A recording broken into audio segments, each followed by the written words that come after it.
Hi friends, now I will show you how to quickly apply a texture 3D model in Blender. I will go for example on Polyhaven and pick up here some beautiful texture for myself. Here is this stone looks great, download it to yourself. Unpack the archive and leave it like this for now. Now open Blender. I'll show you how to apply a texture to this cube. Go to Shader Editor. Get close and press the keyboard shortcut CTRL plus Shift plus T. If you, like me, nothing happened, that's okay. We just need to activate the built-in add-in. Go to the Edit, Preferences, Add-ins tab, and in the search right, Node Wrangle. Activate it, and in some cases, you may need to restart Blender. Return to the Shader Editor, press CTRL plus Shift plus T again, and now we have a window open.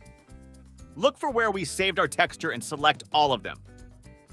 As you can see, thanks to this plugin, we have automatically filled all the nodes and our texture is applied to the cube. Now you know how to add texture to object in Blender. Write in the comments if this lesson was useful to you, and do not forget to subscribe to the channel. Good luck to you.